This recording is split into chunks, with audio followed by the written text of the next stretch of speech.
Mafia lawyer with a $200,000 contract on his head has been gunned down outside his cafe in Brunswick East.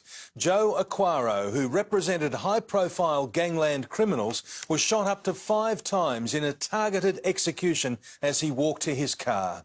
A garbage truck driver found his body on the footpath. With minimum fuss but maximum impact, Joe Aquaro was gunned down in a Brunswick backstreet. The lawyer of choice for several organised crime figures met a gangland death. It appears to be, common sense would tell me from first briefing, that it appears to be a target attack, so it doesn't appear to be anything other than that. Around 20 to 1, the 55-year-old locked up at Jello Bar, a business he shared with original owner Rita Scalino. What happened? I know as much as you do. It's believed he'd been walking towards his Mercedes sedan when he was shot up to 5 times. The gunman took off in a car that sped the wrong way down the street. Aquaro's body was found by this rubbish collector nearly 2 hours later.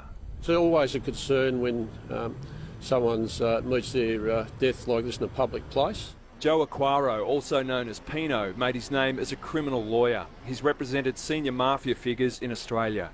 They include drug barons Frank Medafri and Pat Barbaro, now in jail over the world's biggest ecstasy bust, when 4 tonnes of the drug was found hidden in tomato tins shipped from Italy to Melbourne. More recently, he represented Rocco Arico, another underworld figure who's currently facing extortion and drugs charges. Never worried about his safety, very jovial, very keen to do whatever he wanted to do, and no, didn't appear to be concerned at all.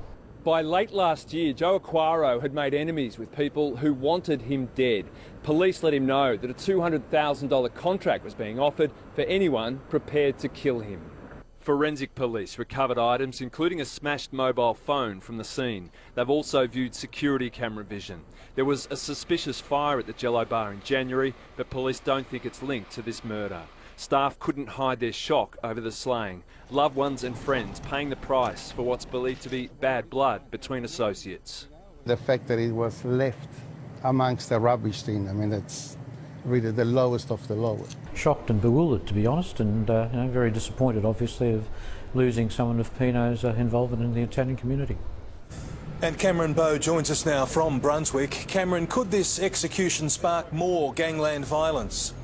Well, Mitch, police are throwing all possible resources at this investigation. They are desperate to avoid any more execution-style killings or even revenge attacks. It's known there are other people that have contracts on their heads. Mick Gatto is one of them. He's a friend of Joe Aquaro's, but it's believed he's not overly concerned about his security at this stage. The homicide squad remains in charge of this investigation, but it is believed that organised crime investigators will get involved to try and track down those responsible.